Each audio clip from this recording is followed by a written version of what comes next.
You have just heard the UNTV Community Prayer. Be with us in all our daily prayer.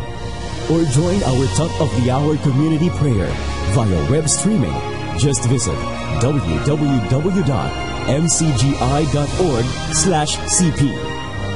Building a prayerful nation through broadcast evangelization.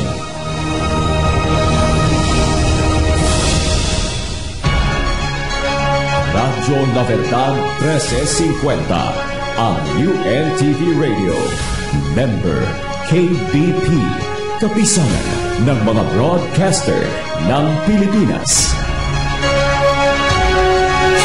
Ito ang himpilang DWUN UNTV Radio La Verdad 1350 sa AM band. Ang Radyo La Verdad ay isang commercial broadcast station na sumasahib papawid sa lakas na 10 kilowatt na may permit bilang BSD-0586-2013 MOP at may bisa hanggang December 31, 2015. Ang Radyo La Verdad transmitter ay matatagpuan sa Barrio Muson, Malabon City. Ang UNTV Radio La Verdad 1350 ay nasa pangangasiwa at pangangalagang teknikal ng mga sumusunod na electronics and communication engineer at NTC First Class Radio Telephone Operator na sina Engineer Adrian P. Isip na may ECE license number 54469 at Rolando M. Sumailo First Class Radio Telephone Operator na may NTC license number 11-1PHN-26460. Ang Radyo La Verdad 1350 ay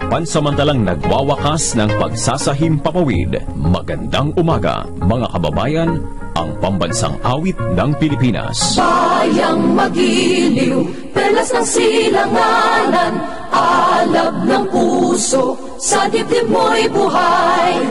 Lupang hinirang, duyan ka ng magiting, sa manlulupig, di ka pasisiin. Sa dagat at bundok, sa simoy at sa langit mong bughaw, may dilagang tula at awit sa paglayang minamahal. Ang kislap ng watawat mo'y tagumpay na nagniningning.